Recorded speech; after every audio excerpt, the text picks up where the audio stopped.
As you might have noticed, for the last couple of weeks, we have been changing the format slightly to be more future-oriented. I know a lot of us have been getting depressing news for the past couple of months, and it's just our chance to now start looking forward and looking at where the opportunities are for Alberta going post-COVID. And so we've taken an issue or an industry and tried to put the focus on that. And so today's session is focused on Alberta's energy future. Tried to identify some people that are doing some interesting work in our province. And maybe, hopefully, by the end of this hour, you'll have some more ideas for your own community and where you can position it in the future, especially when it comes to energy. So, Barry is on the line now, just in time. So just before I turn it over to Barry, we're going to be taping this session. And Nancy will be uploading it in the near future. So if you want to look at it later or share it with someone, feel free to do so. We're going to have everyone on mute, so unless except for the speakers. And so at the end, if there's time, we have 4 speakers today. If there's time, we're definitely going to have some question and answer. Nancy's going to, if you have a question, please put it in the chat box, and Nancy's going to curate it as we go. So if there's some questions at the end, she can certainly pull those out and ask our panelists. The other thing I wanted to mention is for these last sessions that we're doing between now and the end of June, AUMA is partnering with us on that. So that's why Barry's on the line with us today. AUMA, as you know, has a significant membership across the province. Economic development is something that they are trying to figure out how they can help their communities as well. So I think it's a great relationship. So Barry, if you want to comment now and introduce our speakers, that would be great. Okay, thank you, Leanne. Struggling with technology today, sorry. So anyway, welcome to today's session. So my name is Barry Morsheed. I'm the president of the Alberta Urban Municipalities Association, and I'm the mayor of the city of Brooks. And so AUMA represents summer villages, towns, cities, and specialized municipalities in Alberta. We represent about 85% of the population. So I'm really delighted that we're bringing opening remarks on behalf of AUMA and introducing today's topic, which is Alberta's energy future during the COVID-19 crisis. It's in particular importance to me because it's certainly one of our members' top priorities in local economic development. In 2019, AUMA launched the Resource Communities of Canada Coalition, and the RCC was established to support responsible development in the resource sector and energy infrastructure projects. The campaign highlighted the need for all municipalities to work together on building Canada's energy infrastructure. And one of our biggest initiatives was to bring the message across to other municipalities. So we spent a lot of time during our convention talking to municipal leaders from Quebec and Ontario and BC, particularly about some of our energy issues and basically in education sessions. So this is one way we were involved certainly in promoting economic growth in our area. We're also involved through the Federation of Canadian Municipalities initiative called WEST, which is the Western Economic Solutions Task Force, and we've also advocated for the energy industry in a lot of other ways. We've appeared before the Senate hearings on C-69 and C-48, as well as a number of issues. In the city of Brooks, just to give you a little context from me, we have one of the largest sets of gas wells in Canada in our community between us and Cyprus. And so we've been particularly devastated, as some specific areas have been, with regards to energy and what the future holds for that. So with that, I'm really pleased to introduce our speakers today that should give us a great conversation about what's going on. So first, Rob Gray is the Director of Communications and Stakeholder Relations for COSIA. Bill Somerville, who's the VP of Project Execution for Nauticol Energy Limited. Mark Plamondon is here representing the Alberta Industrial Heartland. And Allison Cretney is the Managing Director for Energy Futures Lab. So with that, I'll turn it back to Leanne, who's moderating, I guess. Go ahead. So Rob, go ahead. I know you're with COSIA. COSIA is a great organization, and I know your executive director is supposed to speak at our conference later this year, but you guys are doing some really neat work around research and taking the oil sands into the future. So please go ahead. All right, thank you. Can you guys hear me okay? All right, excellent. I'll apologize in advance. My internet connection is terrible, and for some reason I wasn't able to call in by phone, so I hope I can stay with you long enough to go through my presentation. And I'm just going to share my screen now here, if I can get this to work. Are you guys seeing my screen? Yes, we can see it. Okay, great. All right, so really pleased to be able to chat with you today about the recovery in terms of impacts from COVID-19 and our energy future, because in our view, our energy future really goes hand in hand with some pretty big opportunities in clean tech. And so that will be the focus of what I'm talking about today. I think it's really relevant to have the conversation right now, because as governments and communities look to reopen their economies in terms of COVID-19, there's a lot of discussion about a need and a want for a cleaner or green recovery. And that really calls into question the future of Canada's extractive industries. So for myself, speaking from the perspective of the oil sands, we think the oil sands is really well positioned to have a bright future, even in a world that is more environmentally focused. A lot of people aren't aware, but the oil sands companies have put a tremendous amount of effort towards improving their environmental profile, and that's creating, or they're realizing some true gains in that respect. So for example, over the last decade, the amount of emissions produced per barrel of oil in the oil sands has been decreased by about 21%, with even further gains expected through clean tech advancements in the next 5 years.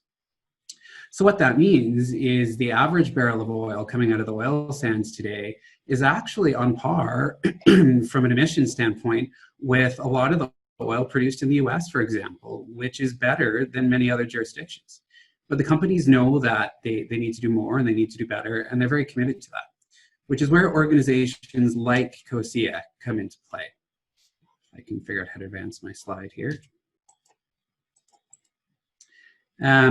So for those who don't know, COSIA is a collaboration of most of the oil sands companies in the sector, represent about 90% of production.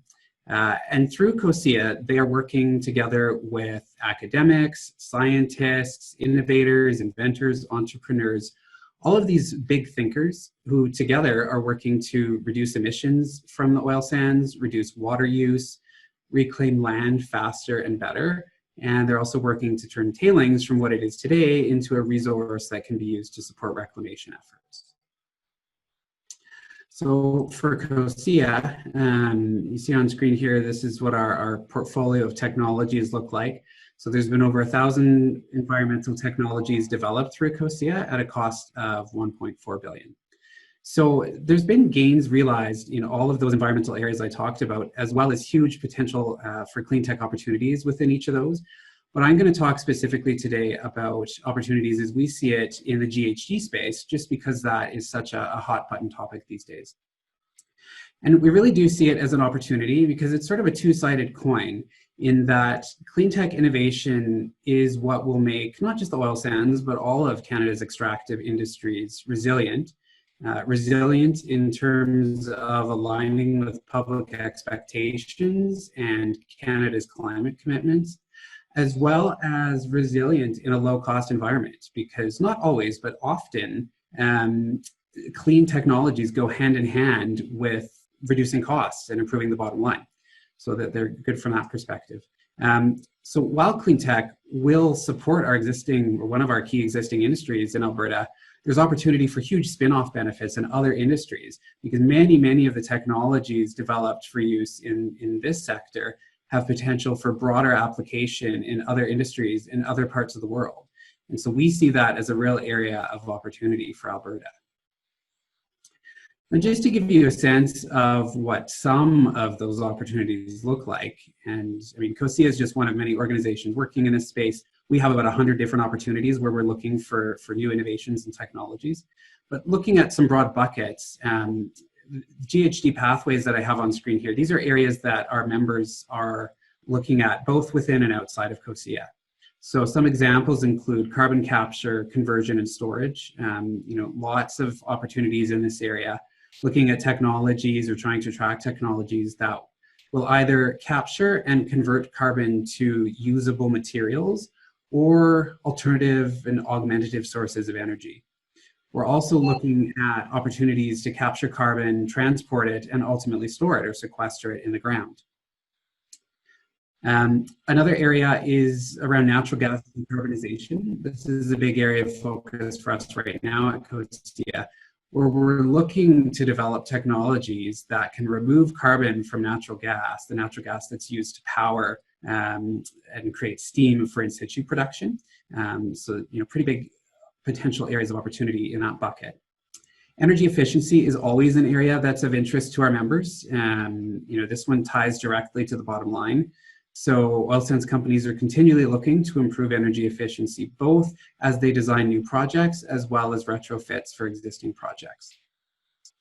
Another interesting area is around fugitive emissions, where we're looking for technologies that can improve measurement as well as management of emissions from sources like tailings ponds and or mine faces, where you've got big, heavy haul vehicles driving around just as one component. And of course, they create emissions. Another big area that's seen, really as kind of the future of the oil sands is around reinventing how bitumen is extracted from the ground. Lots of different angles to this conversation, but one of the leading contenders in this space is the use of solvents, where essentially for in situ operations, notionally, you can inject lighter hydrocarbons like propane into the oil reservoir, making the oil easier to flow, thus reducing your reliance on GHG intensive steam production. So these are just a few of many areas that we see opportunities in. One that is outside of COSIA that I thought would be of interest to this group is some work being done through Alberta Innovates called Bitumen Beyond Combustion. And so it's looking at alternative uses for bitumen beyond production of combustible fuel.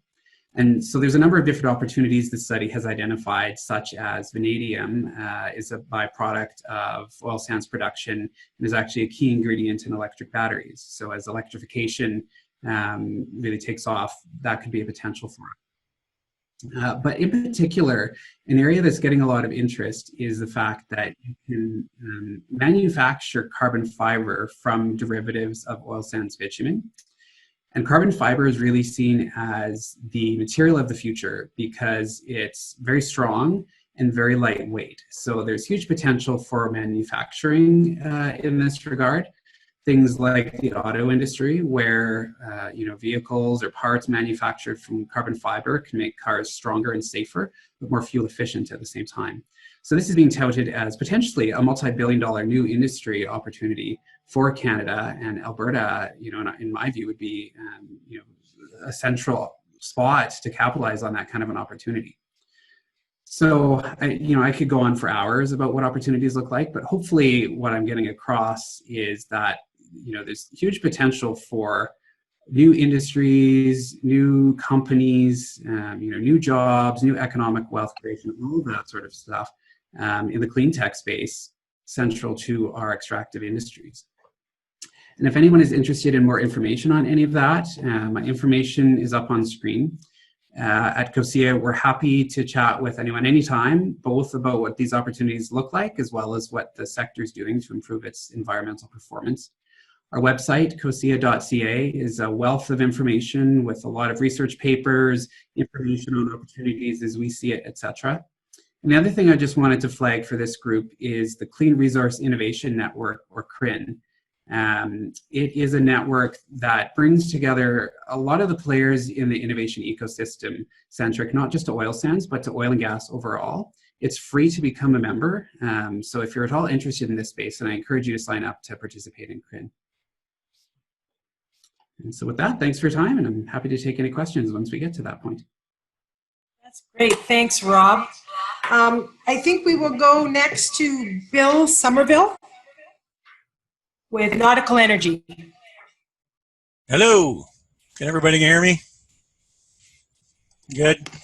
You also get to see my COVID lockdown hairdo, which is about to get shorn this afternoon. So take a good look because it's going to be gone this afternoon. Anyway, really enjoyed the COSIA presentation. Rob used to work for a company that was one of the founding mentors of COSIA, and lots of good work done there. I'm a mechanical engineer and project person by training and experience. I know I look really young, but I've got 38 years in, and so I'm just going to follow the highlights of the contents of the webinar a bit sequentially. Sorry, that's who I am. So anyway, the first part was opportunities. What opportunities do we have? Okay, well, the opportunities post-COVID are the same opportunities as pre-COVID.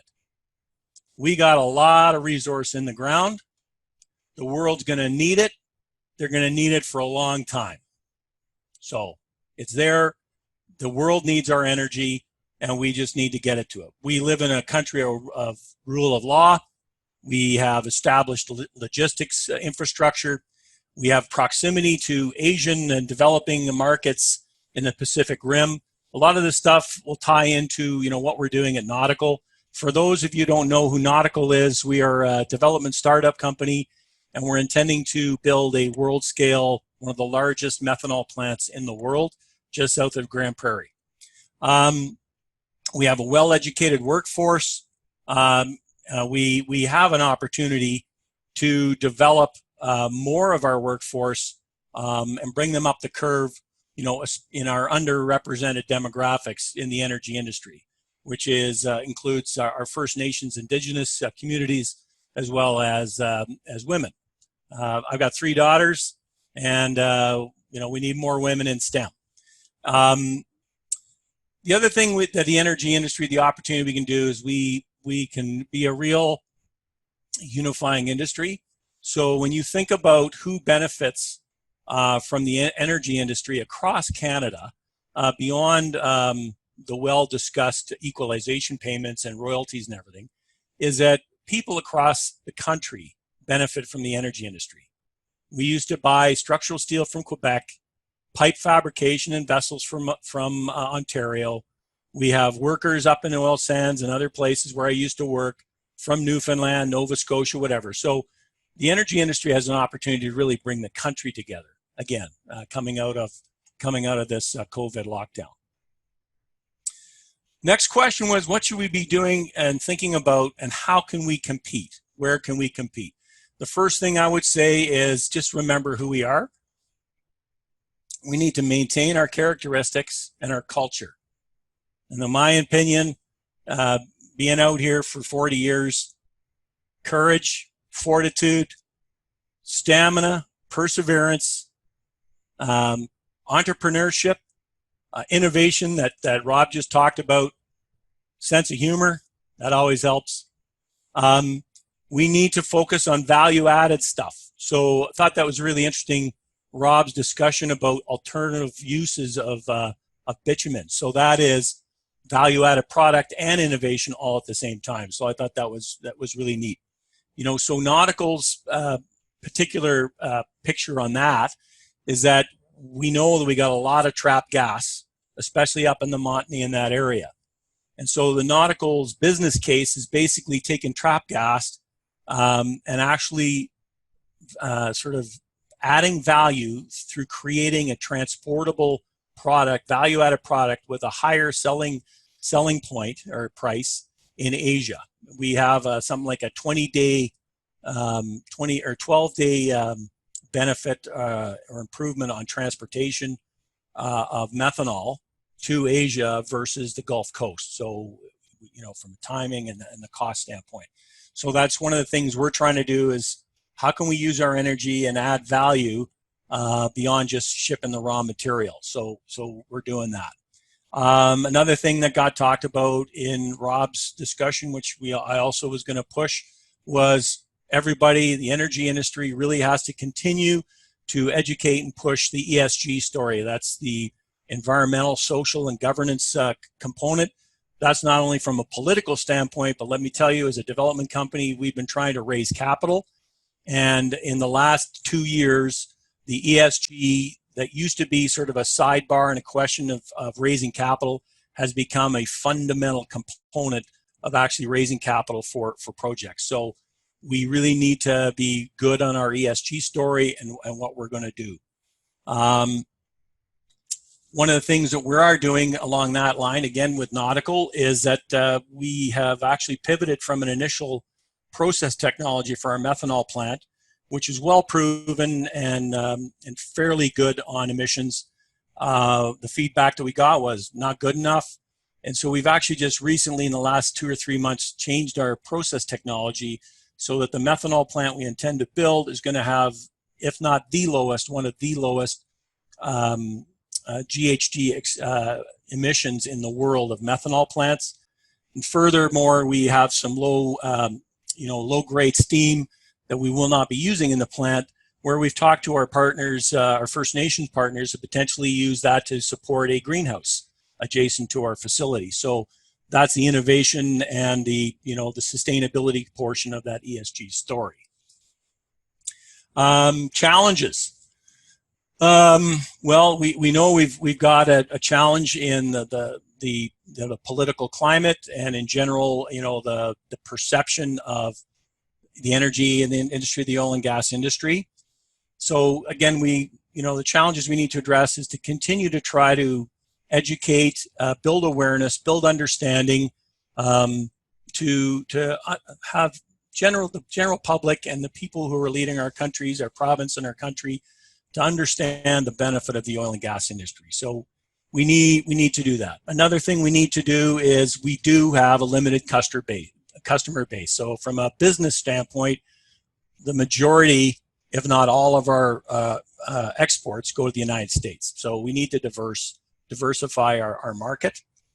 Another challenge we have to do, and this is an important one, I think something that Nauticol has done a very good job at, is real effective and mature engagement with our local communities and our First Nations communities. Past experience and some companies are well along the curve, and other companies are, quite frankly, doing the tick box of, okay, I've engaged with the First Nations, and here's your 5 jobs of cleaning the trailer for me.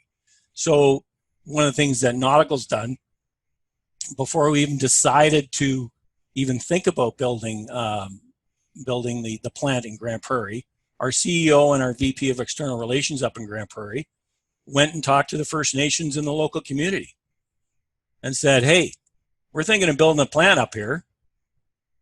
Do you think that's a good idea?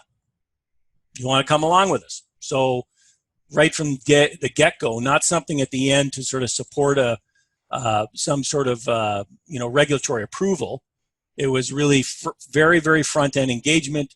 Do you want to be a partner with us? Do you want to come along for the ride, including offer of equity partnership and all that? So there's a lot of potential to actually improve the energy industry for getting more mature and better, more front end on our engagement with our local communities and our Indigenous partners. Another thing we need to do is, from the standpoint, it ties a bit earlier with the comment we made, was people in our governments, provincial, federal governments, need to somehow work to help them better understand the work that's being done in the energy industry. They need to be aware of what's being done. Rob, I remember 3 or 4 years ago seeing something where when I was at a company that was in COSIA, something like we've reduced the amount of water used to create a barrel of bitumen from SAGD, something like 80% over a period of 10-year period. So those are the good news stories that we need to get in and make people aware of, that there's a lot of good work being done. We're not just sitting here and just digging and pumping, The last thing, how to better support each other. Okay, so it's a bit of a repetition, but sometimes, people say you have to tell things 7 times, right? So we need to basically ramp up our efforts better on effective collaboration. collaboration not only with First Nations and local communities and governments and government agencies, but also, you know, one of my accountabilities at Nauticol is with our contractors. There is, historically, there's been a lot of bad project performance in Alberta with a lot of reasons, but one of the reasons is adversarial contracting. And so another thing that Nauticol's doing is we're doing something very, very different.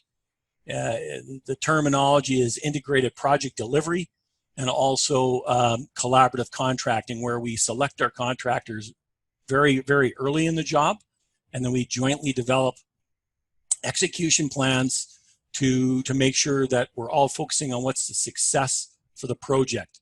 And that's beyond just cost and schedule and safety. A key thing is also, okay, so how are we going to, we've made some commitments with the local and First Nations. How are we going to make sure that that's part of our measurement of success for the company and the project? One of the other things we need to do is we need to, getting back to understanding, one area that we can help understanding is actually ramping up our education in schools to better educate our people coming through the schools, of the kids, to better understand the oil and gas industry. There's a subset of them out there, I think, that says, oh, this is a dead industry. Why would I go in there? Oh, it's dirty. It's this, it's that. There's a lot of education, I think some mentoring as well that energy industry people can do to help sort of provide maybe a more balanced picture of the energy industry, you know, over and above, okay, you get to see the inconvenient truth for the 17th time. So there's some stuff that we can do with respect to that to help, you know, our kids as they come up to get a broad understanding, different viewpoints and opinions, different facts there than maybe the stuff that they see from a certain point of view. So yeah, sorry, I didn't have a presentation. Just wanted to talk a bit about some of the things that Nauticol's doing to try to come out of this curve, to provide a lot of opportunity for people in Alberta, in the GP region, our First Nation partners.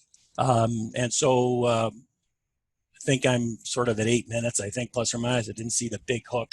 But anyway, so that's it for me right now. And I'll, as Rob said, I'll be pleased to take any questions at the end. Thanks very much, Bill. And thank you, Nauticol, for believing in Alberta and putting so much time and energy into the Grand Prairie, because it's going to have ripple effects throughout Alberta, Canada. So that's wonderful. Thank you. And Jerry, thanks for helping to set this up and your support for EDA.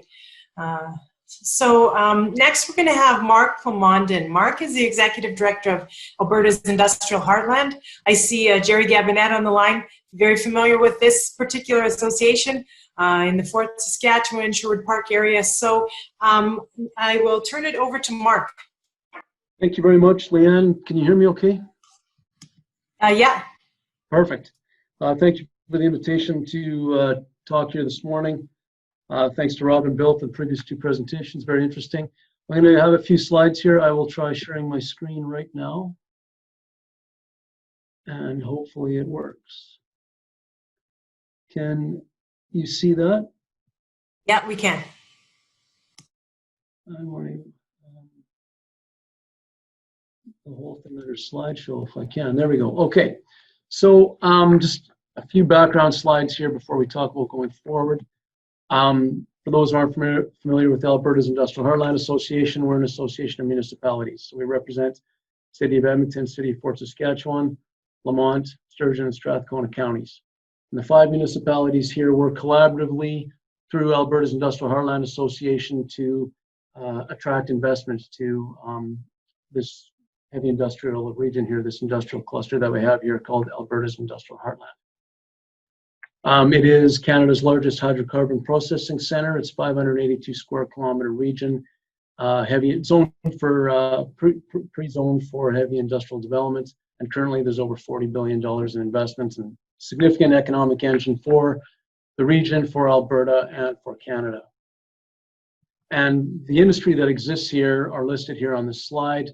You know, a lot of the midstream and utilities activities that happen here through the downstream production of a variety of products.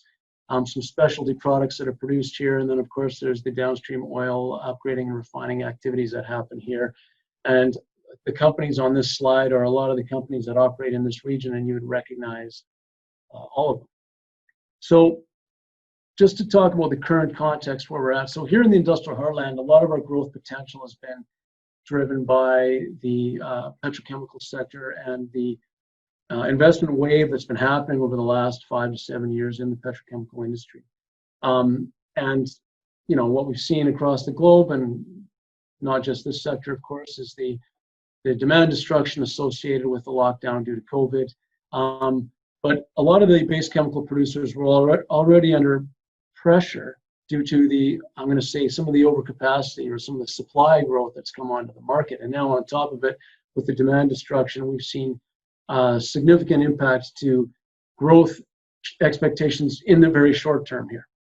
You know, another key point here in the short term is when we're talking $30 a barrel oil, the cost curve for the petrochemical sector has flattened across the different feedstocks. So the global competitiveness of your natural gas feedstock petchem sector is eroded relative to naphtha-based feedstocks, which would be primarily in Asia and Europe. So you now have an erosion of the competitive advantage in the global marketplace of the North American petchem sector when we have such low oil prices. And so this low oil price environment that we have right now, and possibly for the next, who knows, 1-2 years or whatever it takes to get rid of this overall supply, that impacts the global competitiveness of the petchem sector relative to naphtha-based feedstocks. So that has an impact, again, in the short term when it comes to how does the petchem sector compete here globally. But to the point that Bill made, and I thought this was a good point, the opportunities in front of us are the same opportunities that we had, because in the long term, when you look at the long-term fundamentals, you know, your supply-demand fundamentals are going to continue to be driven by, you know, especially for the petchem space, continue to be driven by the growing global middle class. As more and more population moves into the middle class, consumption of a number of products grows, and those products use a significant amount of petrochemical products and their derivatives. You'll continue to see growth in this sector. And in the long term, we believe the long-term supply-demand fundamentals will return and will continue to make our jurisdiction a very competitive place for producing these types of products that can be exported within North America and international. And the competitive advantages here will remain in place. You know, proximity to vast oil and gas resources that in the long term will be cost advantaged. And of course, the infrastructure that's here throughout the Heartland and in Western Canada, the railway networks, the pipelines. Bill had talked about the skilled workforce, absolutely. We also here in the Heartland have a tremendous support from the community here and tremendous collaboration with the industries that operate here. And some more collaboration amongst each other as well as with the various governments here. So all of this really makes a very compelling value proposition for investment here for products that can be sold into the global markets. We also think, you know, in the near future here and over the next few years, governments will be keen to be providing stimulus to drive job creation. So that could be, you know, we've heard a lot of conversation at the provincial government about infrastructure projects and shovel-ready projects and things like this. So we expect continued investment in infrastructure by governments. We believe the provincial government will continue to be committed to delivering the petrochemical diversification program. They've already expressed interest in the second round of that, and they are contemplating a third round. So whatever a petrochemical diversification program looks like going forward, we believe that is something that will also be very supportive to continued investment into the sector. And we think Alberta's industrial heartland continues to be really one of the leading centers for these types of investments in Alberta and in Canada. And finally, governments are very keen, this current government is very keen on streamlining the regulatory environment, red tape reduction, as well as looking at, as per their election platform, looking at pre-approved industrial zones. And we think these will all be beneficial when it comes to investment in the petchem space and investment in Alberta's industrial heartland. And so before COVID, we were, in our association, we were quite excited about all the opportunities in front of us, and we were very confident that there was $30 billion of investment opportunity between now and 2030. And we continue to believe that's the case, but we do recognize that here in the next maybe 1 or 2 years, there's certainly a period of uncertainty that I've just talked about, but long-term fundamentals, we still believe that there's a tremendous opportunity for investment in the industrial heartland. And those opportunities, some of the key ones are right here in front of us here on this slide. There's interest in methanol, fertilizers, ethylene, polyethylene, propylene and polypropylene, and specialty chemicals.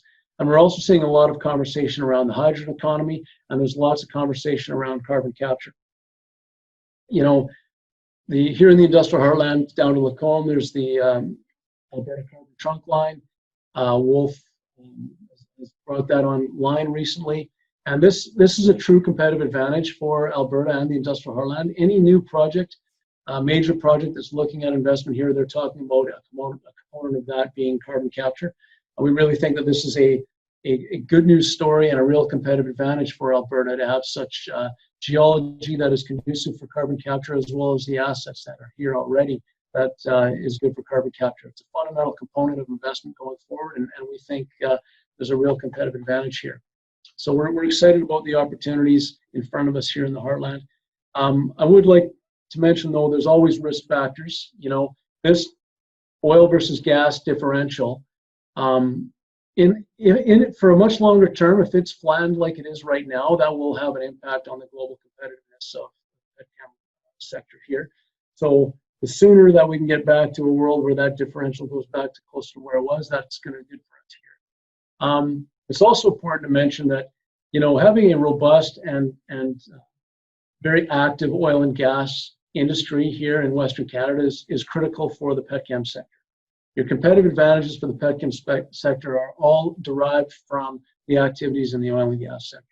You need to have a robust oil sands sector to have significant drilling for diluent, which results in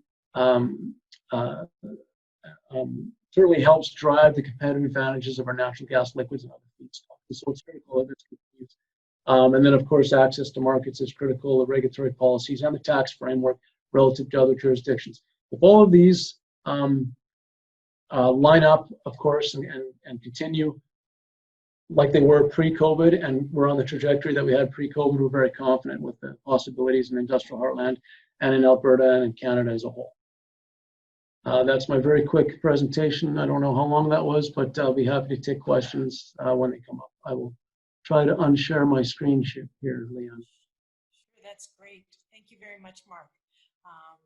Yes, it is exciting to see, there's a lot of stuff that we have in our favor, so hopefully the dial will turn and we will be able to capitalize on some of these opportunities. So last but not least, I've got Allison Cretney with the Energy Futures Lab. And actually, Allison, I was not even familiar with your organization prior to this. I was Googling around and found you, and so I'm excited to learn more about what you're doing. Great. Well, thank you so much, Leanne, for inviting me to be part of this today. I'm just bringing up some slides. Can you see those? Okay, great. Yeah. Perfect. Okay, so yeah, I guess for others, if you're not familiar with the Energy Futures Lab, I'll just give you the quick top line of what we are. I'm the managing director of the Energy Futures Lab, and I actually I was born and raised in the Grand Prairie area, so it was exciting to hear, Bill, some of the things that you and Nauticol are doing there. So thanks for sharing that too. So the Energy Futures Lab is a coalition of innovators and organizations from all different backgrounds working together to advance solutions to create the energy system needed for the future.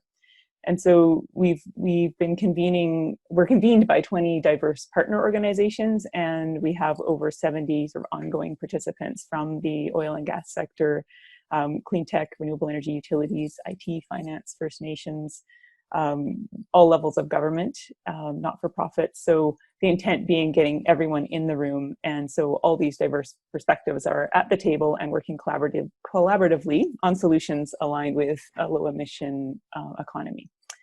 And what we've learned by convening all these partners is that we need to find a future for our hydrocarbon resources that's in alignment with a low carbon emissions future as well. And also that there's many possibilities for doing this. So today I'll just briefly introduce some of the pathways that build from our strengths, the current energy sector's strengths, so many of the things that Bill was talking about, and that also create longer term opportunities for the future. And a couple of these have actually already been touched on by Rob and Mark, so I'll maybe do a lighter touch on them. But these will be the main areas. I'll just do a quick sort of walk through.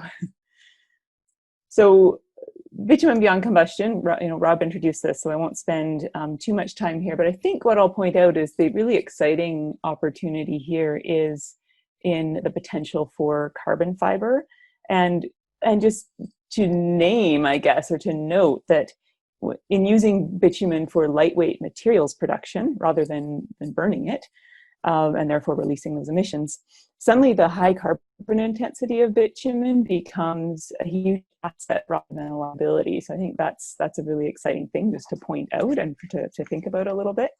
And then, so yeah, Alberta Innovates is really spearheading this work, and they're a partner in the Energy Futures Lab. So they've brought the bitumen beyond combustion into the lab as a collaborative project to help have access to that diverse group to help advance some of the non-technical issues and challenges in relation to getting bitumen beyond combustion underway. But this is some of their numbers here, just showing that, in using bitumen for carbon fiber, they project that, a value of a barrel of oil increases by 5 to 10 times for how it's being utilized today. And then related to that, the potential to generate, Rob mentioned, multi-billion-dollar industry, and some of these projections are quite compelling, $50 to $100 billion per year industry in the sort of 20 to 30 year time frame. Commercial production is still at least, sort of 5 years away, but could certainly be speeded up with the right supports. I also just wanted to touch on the hydrogen economy, and Mark alluded to this as well.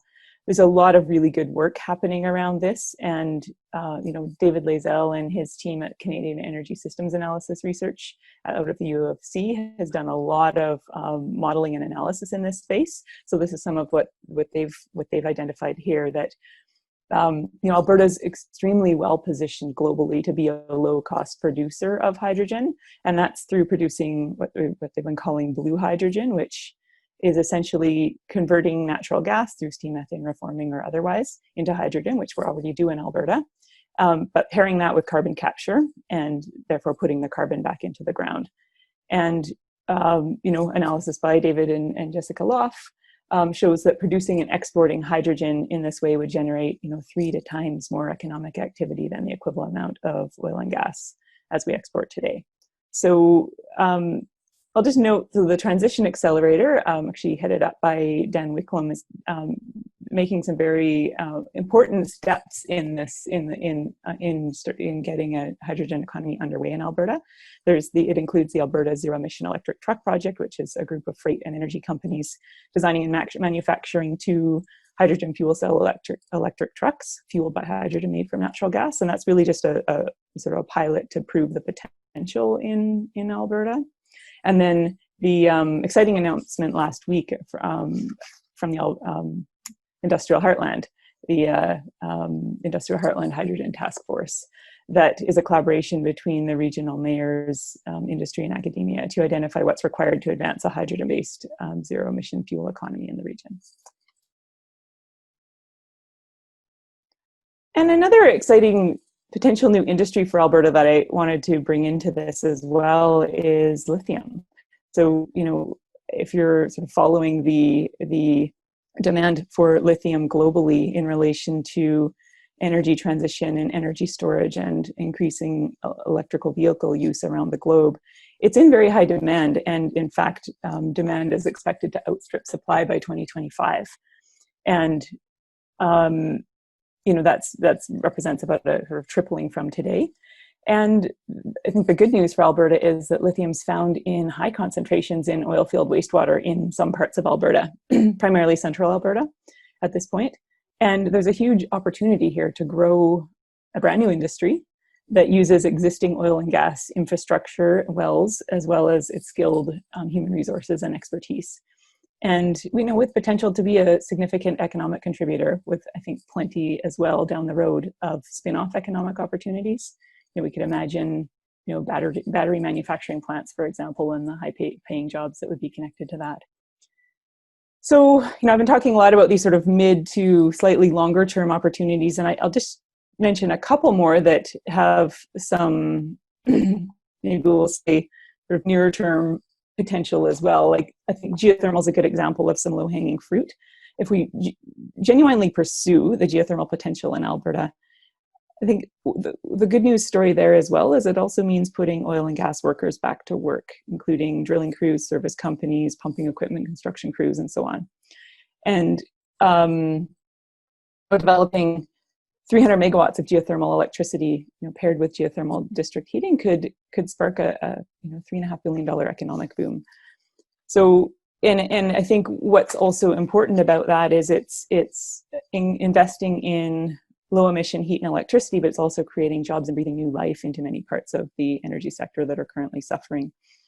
And actually, geothermal wells, due to their increased sort of well size typically and depths and technical complexity, you know, one geothermal well tends to have the same job creation impact as for conventional oil and gas wells currently. And speaking of current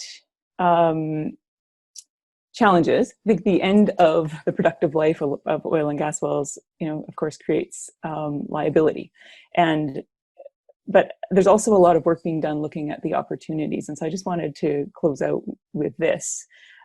Looking at the amount of wells drilled in Alberta means that there's, you know, 480,000 sites that have yet to be reclaimed. Of course, most of those are still active. I think the number's around 94,000 of inactive wells currently. And there just simply isn't enough money left in the system to remediate and reclaim all those sites. I think the good news here is that there are other options. I think there's big opportunities to repurpose these wells towards some of the things that I've been talking about: geothermal, hydrogen, lithium, carbon capture, also solar, and thereby breathing new life into many of these inactive wells.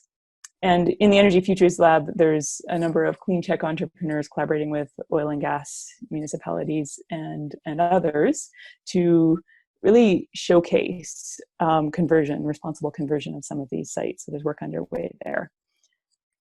Maybe the last thing I'll close with is I just wanted to highlight this. So you know, I've been talking a lot about you know, pathways for our future energy system, but I also wanted to just name that in laying the groundwork for that, there's also there's lots we can be doing today in the short term that create jobs. And so just as the current economic crisis was taking hold, we had an opportunity to submit to the Prime Minister's office shovel-ready projects, and others have mentioned this today as well.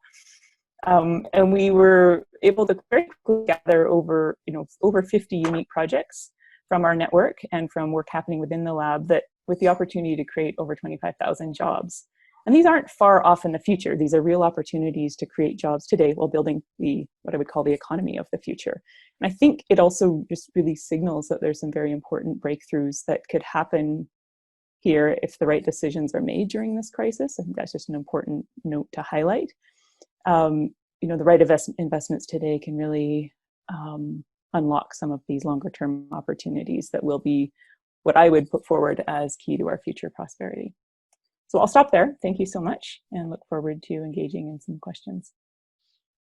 Thank you. Thank you, Bill, Rob, Mark, and Allison. Nancy, I think you mentioned there's a couple questions. Yeah, we have a couple of questions. One is, with the drop in oil and gas pricing, has it affected getting contracts for your various projects? For example, PEMBMA and CKPC deferring their projects to protect market capitalization. Any takers on that one? Everyone's looking stumped, no? Mark? Yeah, I'll stay here and stare at my shoes. Yeah, that's what people usually do when they don't have an answer, right? You know, the fundamental is that we've been going, not just this COVID thing, the whole industry's been under incredible pressure from a cost standpoint since 2015, really. And so, similar to the whole discussion about landlords and renters, we get back to this collaboration thing. There's got to be efforts to see what solutions you can come up with to actually ride out the storm.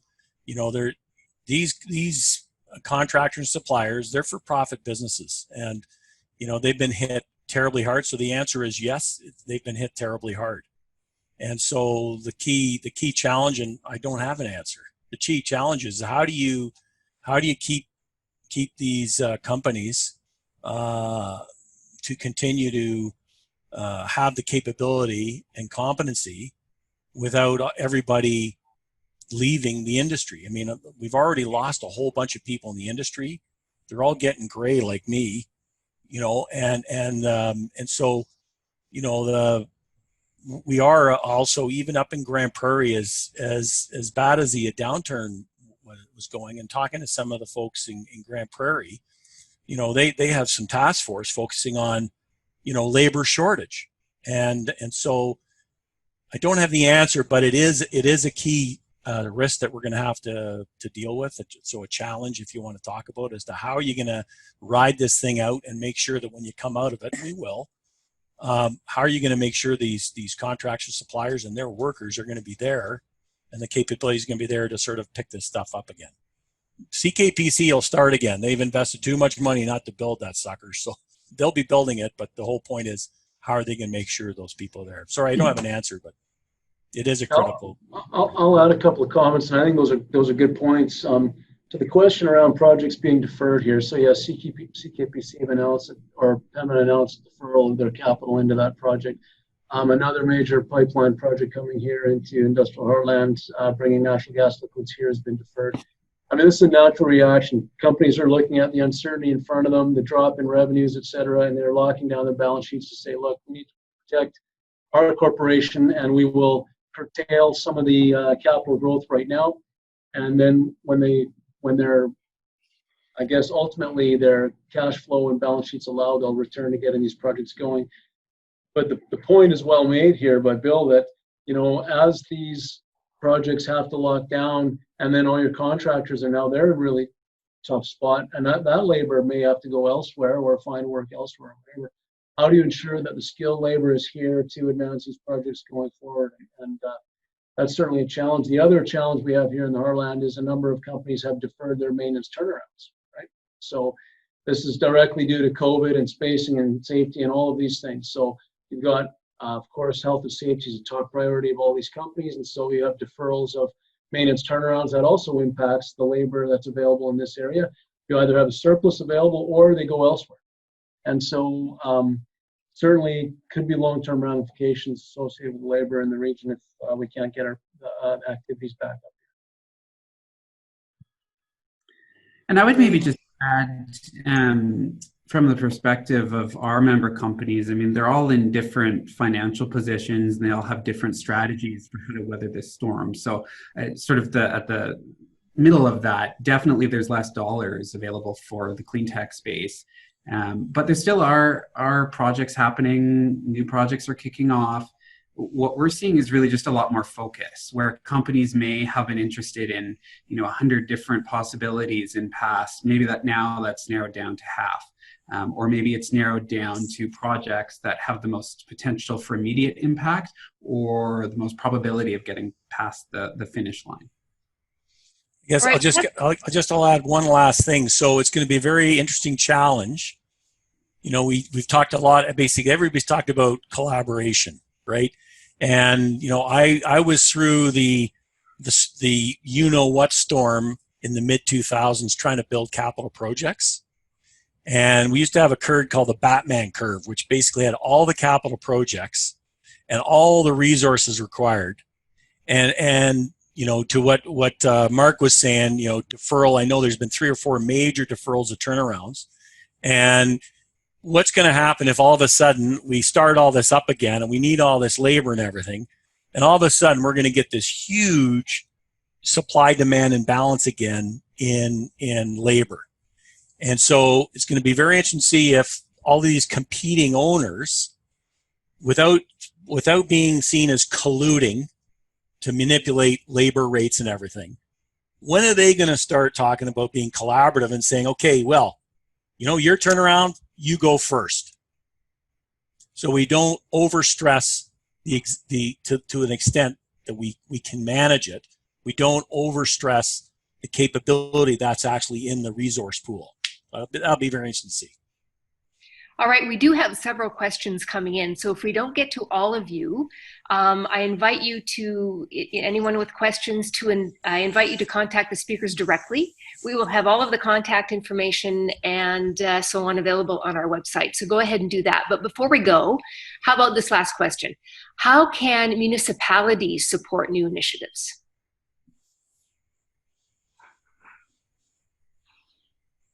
I'll have a comment. I'll start anyways, given, so Alberta's Industrial Heartland Association is, of course, a collaboration across 5 municipalities. And so, you know, one particular area that our municipalities are looking at the moment, we're currently looking at how do we utilize the provisions under Bill 7 and Bill 29, which is the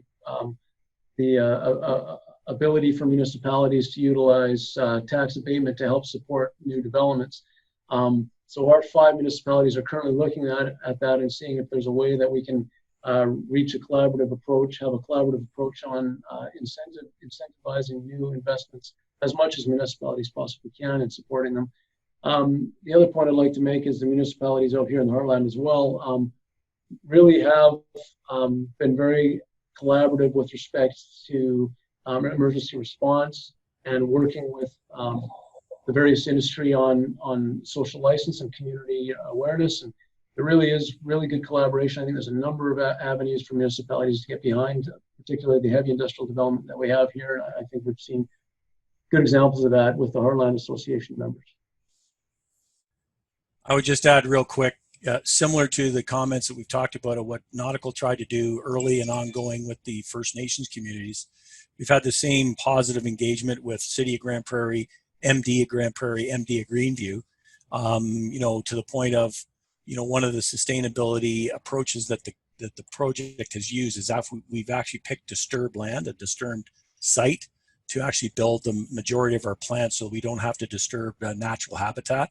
And we've been working with the City of Grand Prairie and the MD of Grand Prairie to actually come up with an innovative way to actually access and be able to use that land. So similar to the discussion, just, you know, local communities, municipalities being supportive, ongoing engagements, you know, providing us support, you know, does help the projects move forward.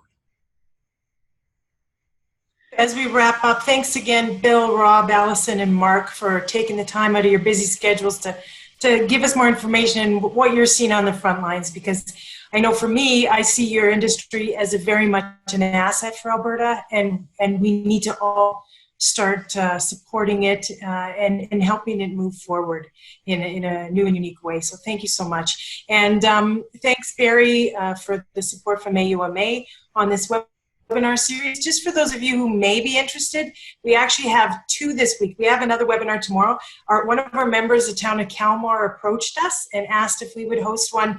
The title is Self-Help for Municipalities Amidst Alberta's Oil Field Cleanup Crisis. So there might be some of you on the line that find that would be an interesting topic. So it's free as well. You can register on the website. So thanks again for all of you for tuning in. We will be sharing this information, the webinar online, and have a great week.